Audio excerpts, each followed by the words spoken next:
est-ce que tu es pleine d'amour suffisant pour toi-même qu'il se déverse sur les autres sans rien attendre en retour? Le temps que tu réfléchis à cette question, moi je me présente, je m'appelle Karidja, je kiffe la vie, je kiffe les frites et je kiffe les vannes aménagées, mais plus précisément, j'accompagne les femmes en tant qu'accompagnante physio-émotionnelle. Je les aide à mettre des mots, M-O-T-S, sur leurs mots, M-A-U-X, afin qu'elles puissent découvrir la puissance qui réside en elles et qu'elles puissent faire éclater leur potentiel afin de devenir co-créatrices de leur vie. Si ça t'intéresse, si tu veux aller plus loin avec moi, clique sur le lien pour intégrer le cercle des kaléidoscopeuses. C'est un membership payant, c'est un groupe de travail payant dans lequel nous allons cheminer ensemble pendant 1 an ou 3 mois minimum avec un thème par mois pour apprendre à devenir co-créatrice de sa vie, pour apprendre à aller découvrir la puissance qu'il y a en nous et à faire éclater notre potentiel. Ça t'intéresse? Clique sur le lien pour en savoir plus que tu vas voir autour de cette vidéo.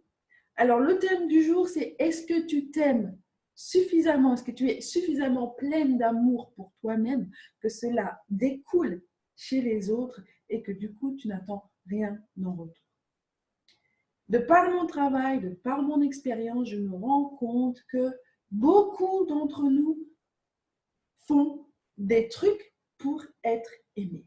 Donc, et ça remonte à loin, évidemment. C'est un schéma qui ne nous tombe pas une fois adulte, c'est un schéma que l'on a intégré en étant enfant. C'est-à-dire, on va avoir de beaux points pour être encore plus aimé de son père. On va faire de la danse, on va être la meilleure petite danseuse étoile pour faire plaisir à sa mère. Plus tard, on va avoir les meilleurs points, on va être la plus compétitive pour faire plaisir à notre coach sportif. Et puis plus tard, on va se donner corps et âme pour faire plaisir à notre mari. Et puis plus tard, on va se dévouer jusqu'à se perdre pour faire plaisir à nos enfants. Et finalement, on a intégré que pour aimer l'autre, il fallait faire. Mais c'est pas comme ça que ça marche, parce que l'amour, ce n'est pas faire, mais c'est être. Et quand tu es amour et quand tu es plein d'amour pour toi-même, forcément, ça va se déverser vers les autres et sur les autres. Et tu ne seras plus dans le faire ni dans le comment, mais tu seras tout simplement dans le je suis. Et donc, ça va se déverser et ça va découler. C'est quelque chose de logique.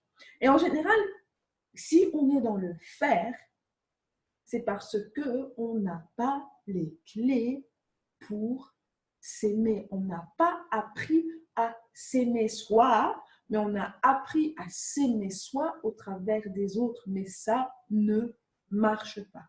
Pourquoi?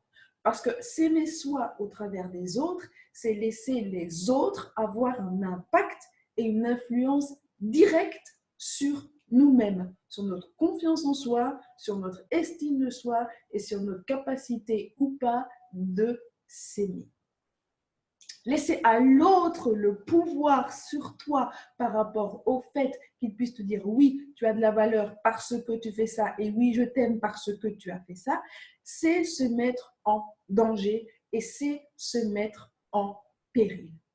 Parce que ça veut dire que l'autre, s'il est malsain dans sa tête, s'il est manipulateur, donc ça c'est quelque chose de connu et de conscient, mais même sur un plan inconscient, l'autre va pouvoir te détruire en 3 paroles et te mettre à plat. Laisser l'autre et s'aimer au travers des autres, c'est juste se donner le bâton pour se faire battre. C'est juste le donner le bâton aux autres pour se faire abuser psychologiquement et puis même éventuellement sexuellement. S'aimer au travers des autres, c'est faire en sorte que les autres puissent profiter de toi encore et encore. Je suis sûre que dans ta vie, tu as quelque part dans ta pensée, là, quand tu es en train de me regarder, tu es en train de te dire, mais oui, il y a quelque chose qui se répète de manière cyclique, encore et encore. L'histoire recommence. Tu finis une relation foireuse, tu retombes amoureuse, et puis ça a l'air tout beau, tout propre. Et puis 2, 3 mois plus tard, tu retombes dans le même schéma, et puis tu romps, et puis tu retombes dans le même schéma.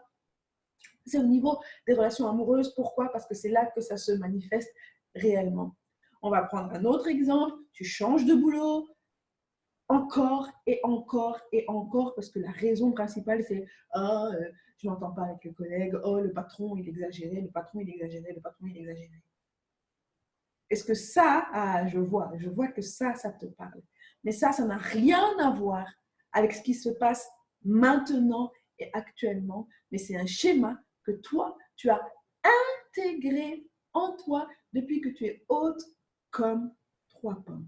Alors ce schéma, tu veux le rompre pour pouvoir enfin apprendre à t'aimer toi, à te remplir toi-même d'amour pour que ça puisse déverser sur les autres. Clique sur le lien pour rejoindre le cercle des kaléidoscopeuses et ensemble, on va travailler sur les schémas qui sont ancrés depuis hyper longtemps. Alors, le groupe va ouvrir ses portes très bientôt et en attendant, tu peux t'y inscrire. Ça va se travailler sur un thème par mois.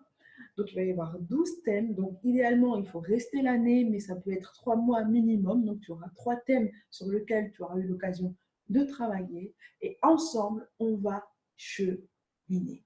Moi, je te dis à tout bientôt et espère te retrouver de l'autre côté. Ciao, ciao.